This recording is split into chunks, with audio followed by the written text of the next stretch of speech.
आइए हम खुदा के कलाम की तरफ बढ़ेंगे। मेरे साथ किताब मुकद्दस को खोलिए। आज मैं बहुत अहम बात चर्च आपको सिखाना चाहता हूं।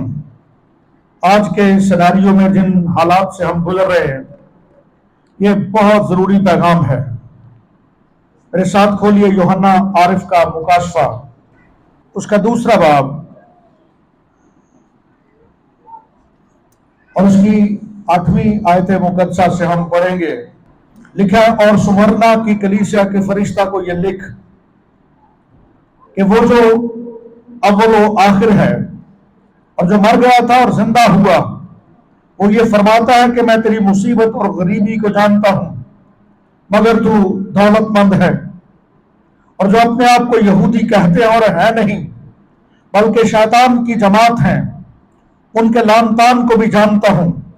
जो दुख तुझे सहने होंगे उनसे खौफ न कर। देखो, इब्लीस तुम में से बाज को कैद में डालने को है ताकि तुम्हारी आजमाइश हो, और 10 दिन तक मुसीबत उठाओगे। तुम 10 दिन तक मुसीबत उठाओगे, 10 डेज। आगे बड़ी अहम बात है जिस पर आज हम गौर करने वाले हैं। खुदा हुक्म देता है ना सिर्फ सुमरना की कलीसिया को, बल्कि आज फिलाडेल्फिया की कलीसिया को भी, के लिए भी यही खुदा का कलाम है। जान देने तक भी वफादार रहे तो मैं तुझे जिंदगी का ताज दूंगा। सब मेरे पीछे बोले, जान देने तक भी वफादार रहे तो मैं तुझे जिंदगी का ताज दूंगा। जान देने तक भी वफादार रहे तो मैं तुझे जिंदगी का ताज दूंगा। आगे लिखा, जिसके कान हो वो सुने कि रूह कलीसियाओं से क्या फरमाता है। जो गालिब आए उसको दूसरी बात से नुकसान ना पहुंचेगा। अजीज बहन भाइयों, आज हम सीखेंगे वफादार लोगों की खसूसियात। वफादार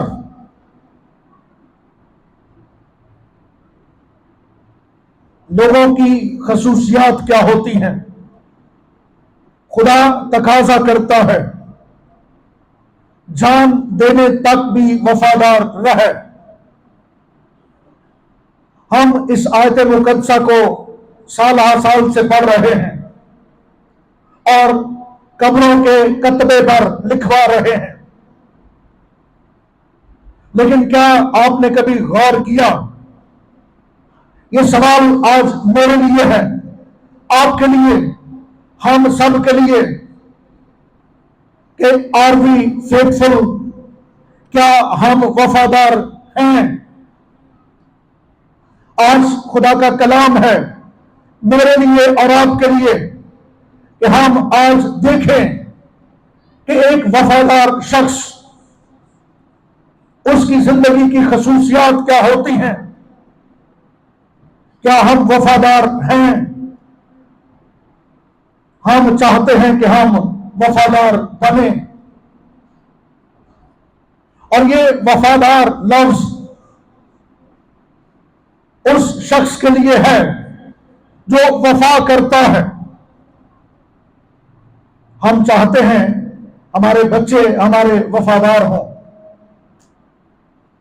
हमारे दोस्त वफा करें, हमारे रिश्तेदार भी वफादार हों, लेकिन क्या हम वफादार हैं। अच्छा कीजिएगा, जो मतन आपके सामने पढ़ा गया, सुमरना की कलीसिया को यह खत लिखा गया, एशिया कोचक या आसिया की कलीसियाओं में से एक कलीसिया, दुख उठाने वाली कलीसिया। याद रहे कि मसीहत फूलों की सेज नहीं है। ये जो प्रॉस्पेरिटी थियोलॉजी है ना, ये शैतान और इब्लीस का एक फंडा है। शैतान की तरफ से एक चाल है। जब आपको यह बताया जाए कि आप तौबा कर लें, बपतिस्मा ले लें, हर तरफ भागो बाहर, हर तरफ डॉलर ही डॉलर, आपको जुकाम भी नहीं लगेगा, आप बीमार नहीं हो सकते, आपको गुर्दों की तकलीफ नहीं हो सकती, आपको दिल की बीमारी नहीं हो सकती। ये इब्लीस का एक बहुत बड़ा झूठ है। आपको कोई परेशानी नहीं होगी। प्रॉस्पेरिटी थियोलॉजी पूरी दुनिया के अंदर आज लोग प्रीच कर रहे हैं, और जाहिर है लोगों को ये अट्रैक्ट करती है, लोगों को अच्छी लगती है, लोग वही सुनना चाहते हैं जो वो करना चाहते हैं। Are you agree? कौड़ी कौड़ी तो किसी को चंगी नहीं लगती। आज लोग दुनिया के अंदर उन खादमों से पैगाम सुनना चाहते हैं जो उनके मतलब का पैगाम सुनाएं, जो उनको बताएं आपको बहुत इस जमीन पर भी ऐशो इशरत मिल जाएगी। याद रखें, मैं बड़ी सफाई के साथ मुनादी करना चाहता हूं, मसीहत दुख उठाने का नाम है, ऐसा हरगिज नहीं है। सच्चा मसीह यह कहना कि कभी बीमार नहीं हो सकता, यह गलत है। हम बीमार हो सकते हैं, हमारा ये बदन खाक से लिया गया, लेकिन वफादार लोगों की खसूसियात क्या है और उनके वफा का अजर क्या है, आज इन दो बातों पर मैं खसूसन गौर करना चाहता हूं, आपको शामिल करके कि वफादार लोग, उनकी जिंदगी की खसूसियात क्या हैं और उनका अजर क्या है।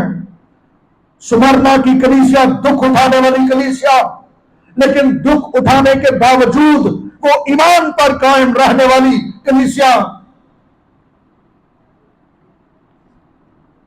इस कलीसिया का वजूद, अगरचे ये शहर अब खंडरात का एक ढेर है तुर्की के अंदर अजमीर के इलाके में, लेकिन इस कलीसिया की एक बड़ी खास बात, यूहन्ना रसूल का शागिर्द पॉलीकार्प समरना का बिशप था जो मसीह की खातिर शहीद हुआ। ये कलीसिया गरीब कलीसिया थी, मगर रूहानी एतबार से बहुत दौलतमंद। आज भी असल दौलतमंद वो है जिनके जो रूहानी एतबार से दौलतमंद हैं। सुमरना लफ्ज मुर से निकला है, और मुर क्या है? इसको जब पीसा जाता है तो इसमें से एक खास किस्म की खुशबू निकलती है। सुमरना की कलीसिया दूसरी सदी में पीसे जाने के अमल से गुजरी, इज़ारसानी, तकलीफों, दुख के अमल से गुजरी, लेकिन इस कलीसिया की वफादारी आज तक पूरी दुनिया में खुशबू फैला रही है। खुशबू उसकी नजर आ रही है। जहां तक 10 दिन मुसीबत का जिक्र किया गया, तो ये वाकया, ये पेशनगोई 10 बादशाहों के 10 अदवार हैं। नीरू बादशाह से लेकर दौर कलेटेन के दौर तक ये 10 हुक्मरान हैं जिन हुक्मरानों के दौर में इस कलीसिया ने दुख उठाया, इज़ारसानी बर्दाश्त की, और ये इज़ारसानी का दौर कॉन्स्टेंटाइन के दौर में खत्म हुआ तकरीबन 313 मसीह में। आइए हम अपने बात की तरफ बढ़ते हैं। हम चाहते हैं कि हम वफादार हों। कितने लोग हैं जो वफादार बनना चाहते हैं? अपने हाथ ऊपर कीजिए जो चाहते हैं मैं वफादार बन जाऊं। उसके लिए चंद बातें मैं आपके गोशगुजार करना चाहता हूं। अगर आप चाहते हैं कि आप वफादार हो, वैसे तो हम बड़े नारे मारते हैं, कि जी हम जान देने तक भी वफादार रहेंगे, लेकिन इसका मतलब क्या है?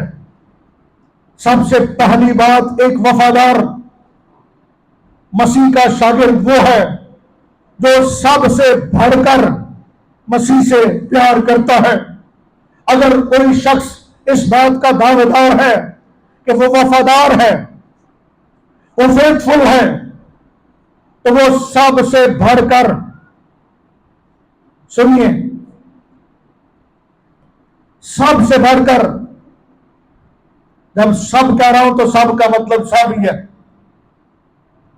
सारी चीजों से बढ़कर, दुनिया की दौलत से बढ़कर, अपने ताल्लुकात से बढ़कर, अपनी मसरूफियात से बढ़कर, अपने इंसानी रिश्तों से बढ़कर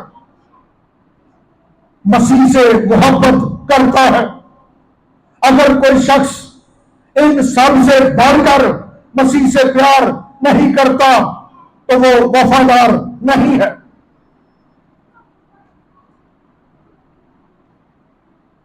पहली बात, मसीह ने अपने शागिर्द पतरस को यह कहा, जब मसीह जी उठने के बाद तीसरी बार अपने शागिर्दों पर जाहिर हुआ तो उसने सवाल किया, ऐ पतरस, क्या तू इन सब से बढ़कर मुझे प्यार करता है?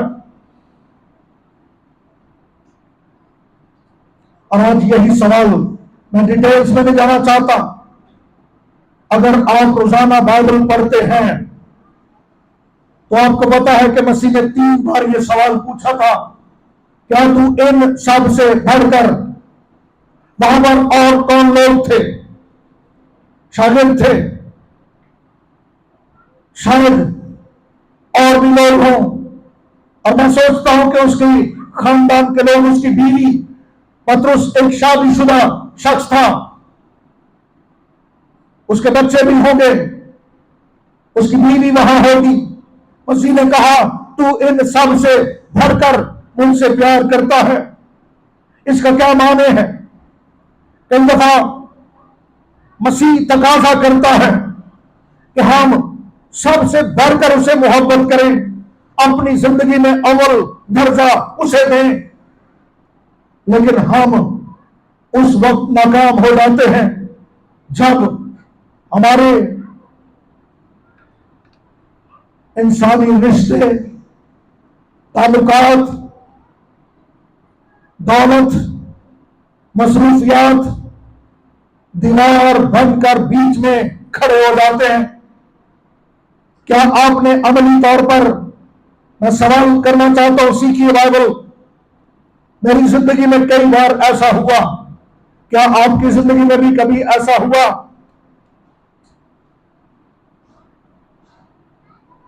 कि हमने मसीह को सानवी दर्जा दिया,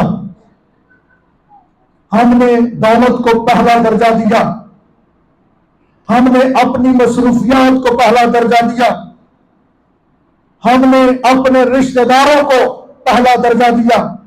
हमारे पाकिस्तानी कल्चर में, पाकिस्तानी मसीही कल्चर में तो ये बात बड़ी आम है। इबादत के वक्त पे वो रिश्तेदार आ जाते, ऐसी कहने की करते जी, रिश्तेदार आ गए सन, उन्होंने चाह पानी पूछना सी, नवी नवी रिश्तेदारी कायम करके हुई है, कुड़ी का रिश्ता दिता है, कितने नाराज ही ना हो। अगे वो भी ऐसे बख्तां वाले ने,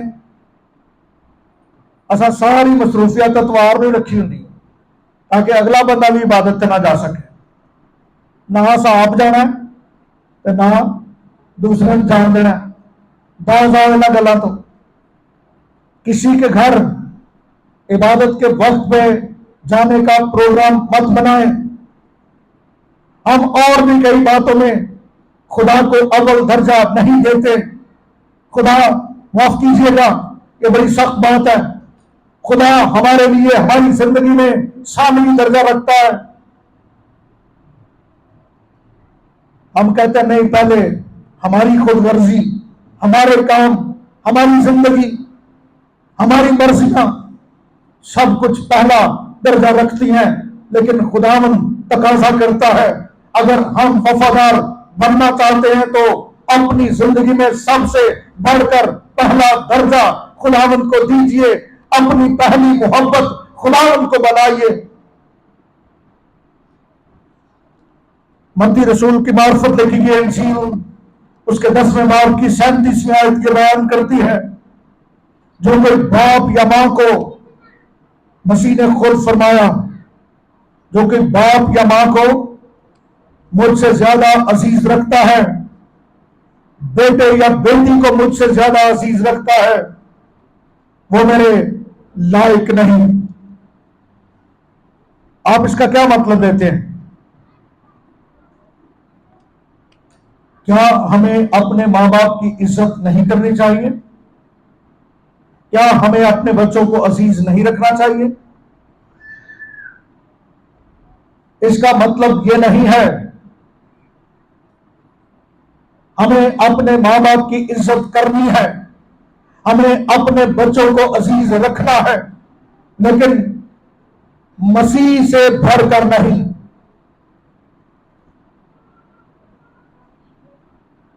उनसे भी पहले हमारे खुदावन की इज्जत है, उनसे भी पहले हमारे खुदावन की मोहब्बत है। अगर हम मोहब्बत के इस लेवल पर खड़े नहीं हैं तो हम वफादार नहीं हैं। जान देने तक भी वफादार रहे तो मैं तुझे जिंदगी का ताज दूंगा। दूसरी बात, वफादार होने के लिए मुस्तकिल मिजाजी से खुदावंद के पीछे चलना। क्या करना? मुस्तकिल मिजाजी से खुदावंद की पैरवी करना या खुदावंद के साथ साथ चलना। पिछले दिनों मैंने अब्राहम की जिंदगी के बारे में सिखाया कि किस तरह खुदा ने उसे कहा, तू मेरे हुजूर चल और कामिल हो। वफादार शख्स वो है जो हल पर हाथ रखकर फिर पीछे नहीं देखता। मुस्तकिल मिजाजी से जब वो तय कर लेता है, मैं खुदावंद से मोहब्बत करूंगा, मैं खुदावंद का कलाम पढ़ूंगा, मैं खुदावंद की इबादत करूंगी, तो फिर ये नहीं है कि 4 दिन पढ़ लिया, चलो 1 हफ्ता पढ़ लिया कलाम नो, तो फिर छुट्टी। फिर जो किते पादरी साहब ने कोई इस तरह का कलाम सुनाया, फिर कोई 2 दिन पढ़ लिया तो फिर छुट्टी।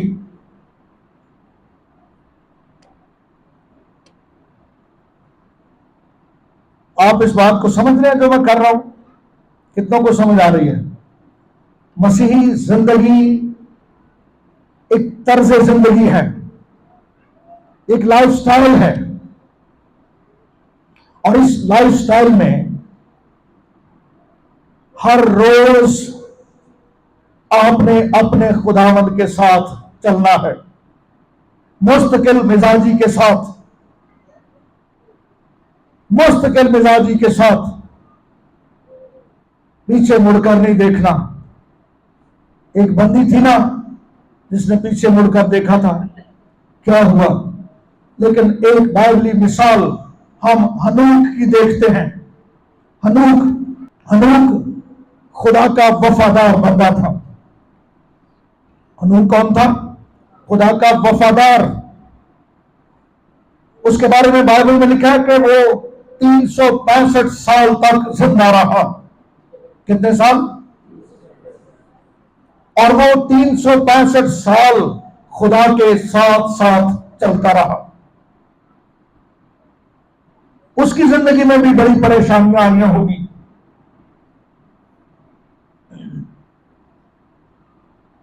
बड़ी मुसीबतें आई होंगी, मैं सोचता हूं यकीनन होगी, लेकिन उसने खुदा के साथ चलने में कभी छुट्टी नहीं की।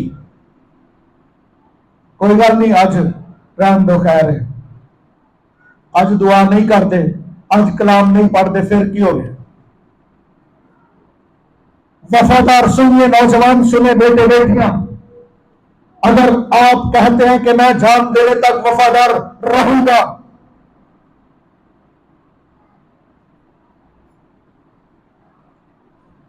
वो एक बंदा सी ना मेरा हम नाम ही पतरस, बड़े नारे मारदा सी, असी तो तेरे नाल मरन लिए भी तैयार हाँ।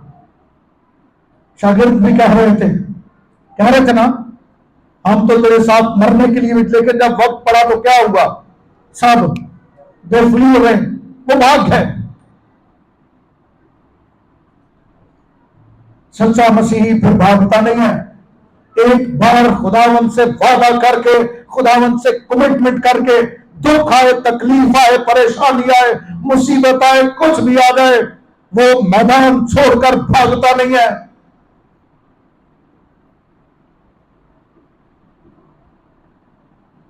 फिर वो गाता है, वो देवे या ना देवे, तेरी रजा च रहना है। असी की हाँ, असी कहने शिफा देंगे तो ठीक है, फिर आगे आगे अगली बारी भी कर लांगे तेरी इबादत, कोई गल नहीं। क्या वो गीत गाते हैं, मैनू जो कुछ चाहिए यीशु को, वो देवे या ना देवे? क्या कहा था सदरक और मिशक और अब्दनजू ने? देखा बादशाह सुन ले, हमें यकीन है हमारा खुदावंद हमें बचाएगा, लेकिन अगर वो ना भी बचाए, सुनिए, क्या आपने कभी इन लफ्जों को पढ़ा? उन्होंने कहा अगर वो ना भी बचाए तो अभी तू सुन ले कान खोल के, हम तेरी इबादत नहीं करेंगे, फिर भी हम उसी यहोवा खुदा की इबादत करेंगे। एक वफादार शख्स मुस्तकिल मिजाजी से खुदा की इबादत करता है। वफादार लोग, उनकी मैं बात कर रहा हूं। और अगली चंद खसूसियात, वफादार शख्स कामल ताबेदारी करता है, कीमत चुकाने के लिए तैयार रहता है। याद रखें, वफादारी की कीमत अदा करनी पड़ती है। अगर आप किसी के साथ वफादार हैं ना, तो आप ये कहें कि मुझे कोई कीमत नहीं अदा करनी, तो ऐसा हरगिज नहीं है।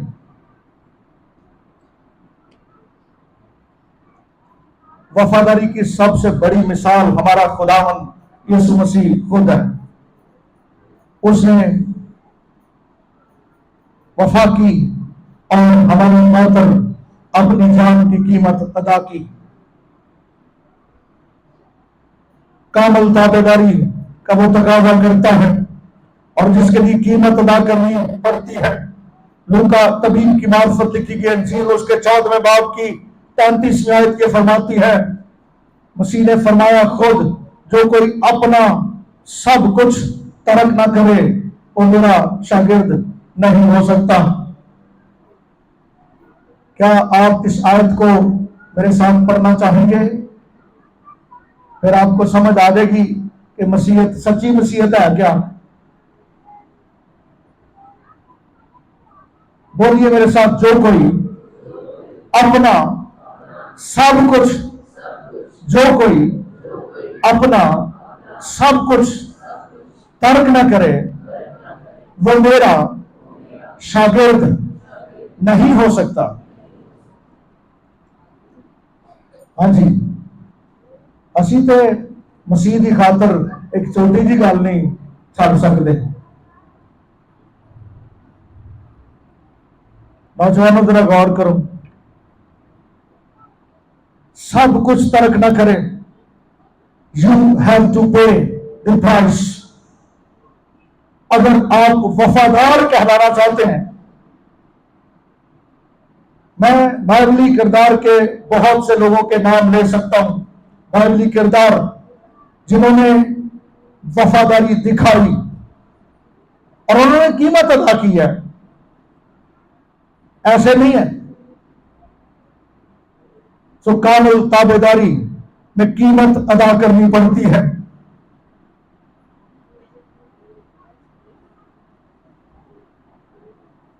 किसी शायर ने कहा था, जान दे दी हुई उसी की थी। जान दे दी हुई उसी की थी। हक तो यह है कि हक अदा ना हुआ। केड़ा कमाल कर दिता जी, जान दे दी ओदी खातर, उन्हें दी सी। लेकिन कामिल वफादारी खुदा तकाजा करता है। अगली बात, वफादार शख्स,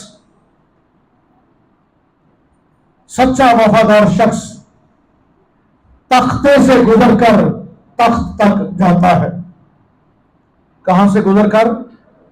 तख्ते से गुजरकर तख्त तक जाता है। हम तख्त तो ढूंढ रहे हैं कि हमें तख्त मिल जाए। अच्छी बात है, ये बहुत अच्छा ख्याल है, बल्कि ये बहुत बड़ी हकीकत है, बारूरी हकीकत है कि एक दिन हमें ताज पहनाए जाएंगे और हम तख्तों पर बैठकर इस्राएल के 12 कबीलों का इंसाफ करेंगे। लेकिन क्या ये ऐसे हो जाएगा? ऐसा नहीं है। तख्ता से गुजरकर तख्त तक पहुंचना पड़ता है, मेरी बेटी मेरे बेटे। और आज लोग तख्ते पर जाने को तैयार नहीं है। लोग दुख उठाने के लिए तैयार नहीं है। लूका तबीब की मार्फत लिखी गई इंजील उसके 9वें बाब की 23वीं आयत ये बयान करती है, और उसने सबसे कहा, अगर कोई मेरे पीछे आना चाहे तो अपनी खुदी का इनकार करे। क्या करे? अपनी खुदी का इनकार करे, अपनी जात, अपनी मैं को खत्म करे और हर रोज एवरीडे अपनी सलीब उठाए और मेरे पीछे होने। वफादार होने के लिए जरूरी है कि हम हर रोज अपनी सलीब उठाएं।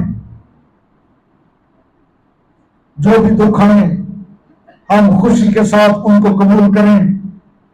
और मैं कई बार ये जुमला बोल चुका, आज फिर कह देता हूं, दुख नहीं तो जलाल नहीं, दुख नहीं तो, और अगर सलीब नहीं तो कमाल नहीं। अगर सलीब नहीं तो कमाल नहीं। सलीब से गुजरकर हम ग्लोरिफिकेशन तक, जलाल तक पहुंचेंगे, कमाल तक पहुंचेंगे।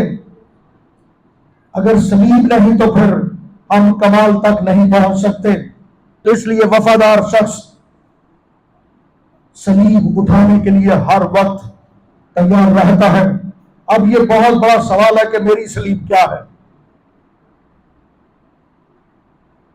हर शख्स की अपनी अपनी सलीब है।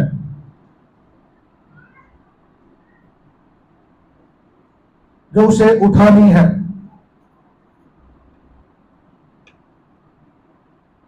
उसमें से गुजरना है। लेकिन ऐसे वक्त में भी खुदा के साथ वफादार रहिए।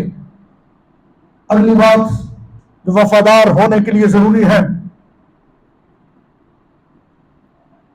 जब हम फिलिप्पी की कलीसिया को लिखा गया खत उसके पहले बाब की 27वीं आयत को पढ़ते हैं, तो वफादारी ये तकाजा करती है कि हम कलीसियाई इत्तेहाद में जिंदगी गुजारें।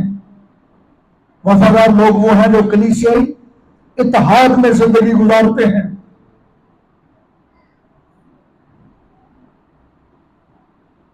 जो शख्स अकेला रहना पसंद करता है, बाइबल मुकद्दस कहती है वो अपनी ही ख्वाहिश का तालिब है। वो सिर्फ कहता है मेरे मजे होन, बाकियां नूं बाकी जान खड्डे च,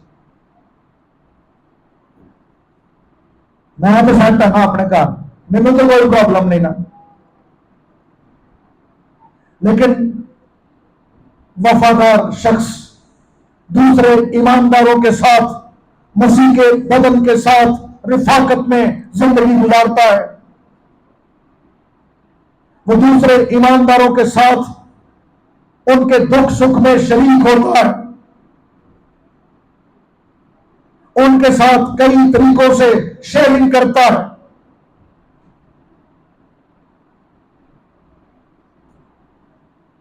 हम रस्मी तौर पर अपने बच्चों को शेयरिंग और केयरिंग का सबक तो देती है माएं, लेकिन जब अमली बात आ जाती है फिर शेयरिंग और केयरिंग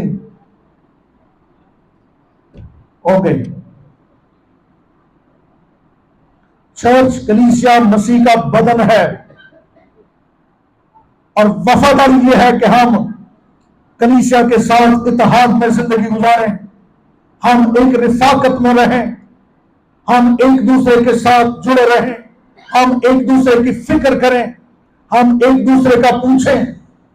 पुराने पेंटिकॉस्टल जो थे, अभी भी बुजुर्ग मां पीछे बैठी हैं, हर इतवार तो बाद ना मंडे ਨੂੰ ਮੈਨੂੰ ਰਿਪੋर्ट देंदी ने, हाले भी रिपोर्ट देंदे फलाना अदकी नहीं सी आया, पता तो करो कितने गया।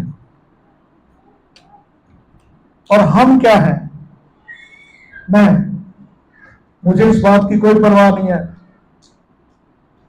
आज तो हम यहां तक पहुंच गए, हम कहते हैं चल नहीं होता तो ना आए, मुझे क्या फर्क पड़ता है। लेकिन कलीसिया एक रिफाकत का नाम है, कॉनोनिया फेलोशिप,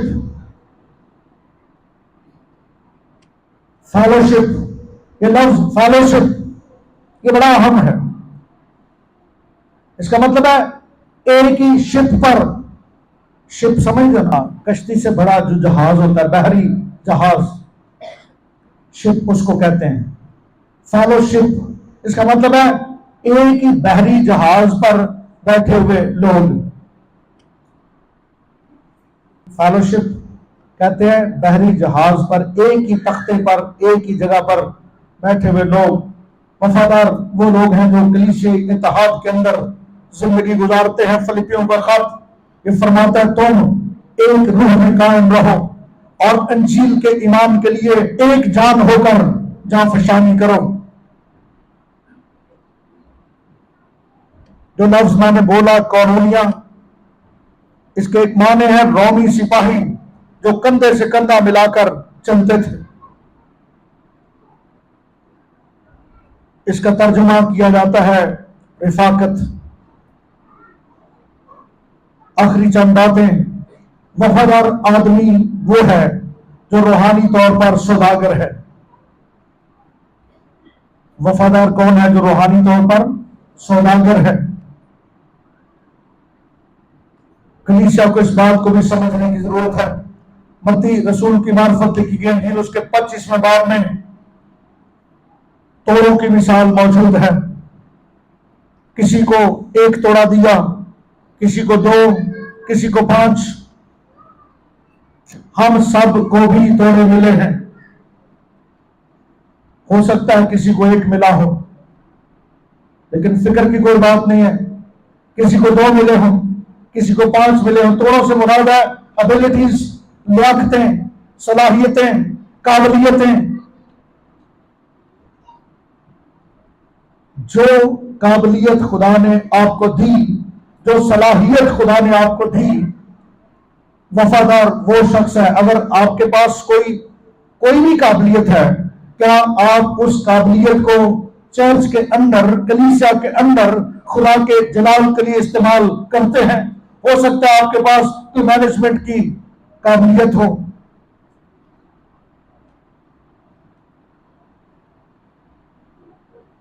कोई छोटे से छोटा काम भी हो सकता है।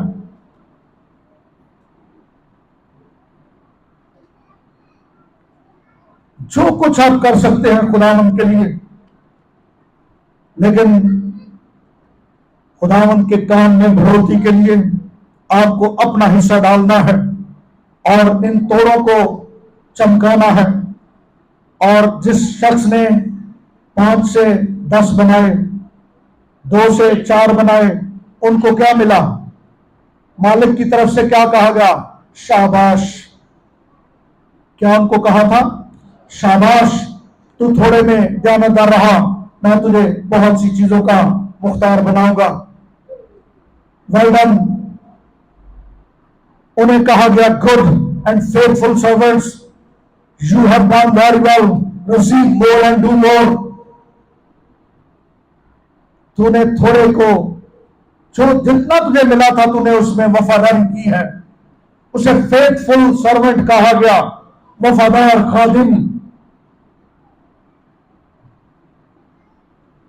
वफादार वो है जो अपने खानदान और कलीसिया में भी वफादार हो।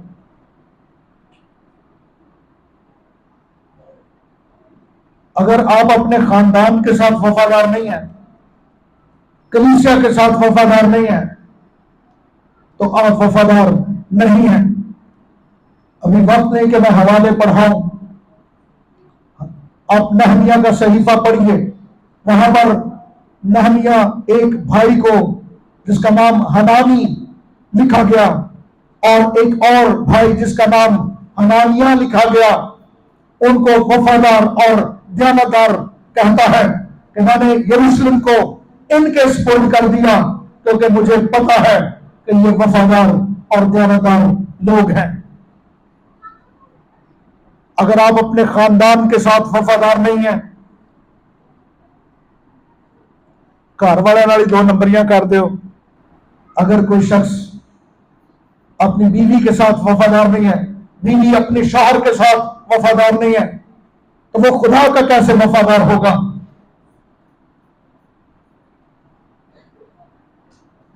अपने खानदान और कलीसिया के साथ भी वफादार रहिए। चर्च के साथ वफादारी की बात पाकिस्तानी कलीसिया में बहुत इसकी जरूरत है। आप जिस कलीसिया से ताल्लुक रखते हैं, पूरी वफादारी कीजिए।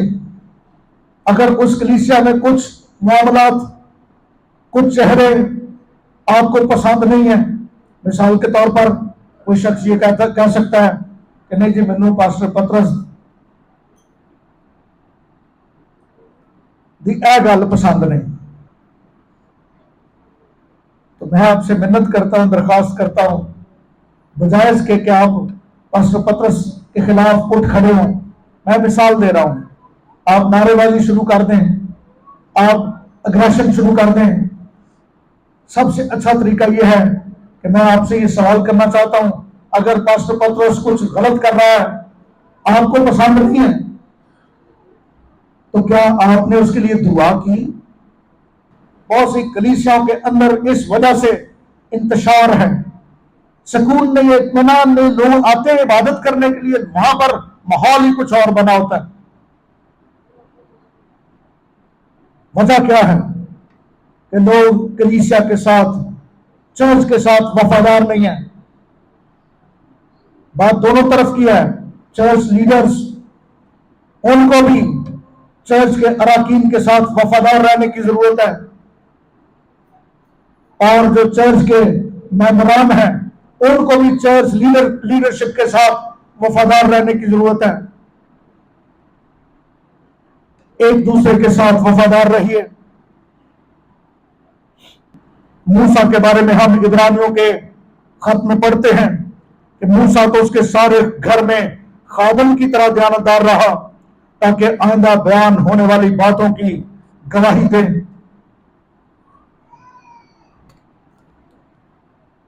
वफादार लोगों के चंद नाम लेना चाहता हूं, जिन्होंने खुदावंद के साथ वफादारी की, और आज हम उनको याद करते हैं।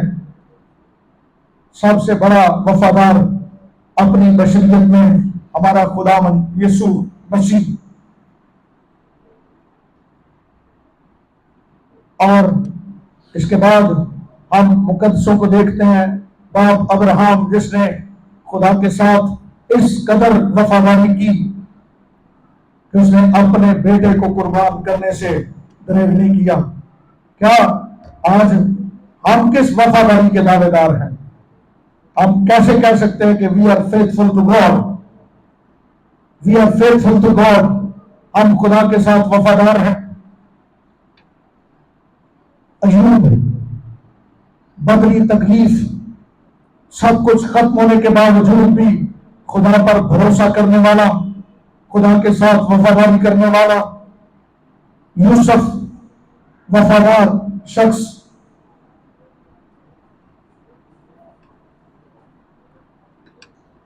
कितनी बड़ी आजमाइश से गुजरा, लेकिन उसने खुदा के साथ कभी बेवफाई नहीं की। हाँ, आपको पता कितनी आजमाइशों से गुजरा था यूसुफ? कितनी आजमाइशों से। उसके साथ नफरत की गई, उसको उसके भाइयों ने कुएं में डाल दिया, बेच दिया, गुलाम बन गया, कैद खाने में रहा, और सबसे बड़ी आजमाइश जो उसने भुगती वो पोतीफर की बीवी की तरफ से थी, जो शैतान की नुमाइंदा है। लेकिन उसने ना कहा, ना, मैं खुदा का वफादार बंदा हूं। और मूसा, एलिया और दीगर लोग, असरे हाजिर के भी कई ईमानदार हम उनके नाम ले सकते हैं जो खुदा के साथ वफादार रहे। उनकी वफादारी की मिसालें हैं। और जो लोग वफादार रहेंगे, देखिए जान देने तक भी वफादार रहे तो मैं तुझे जिंदगी का ताज दूंगा।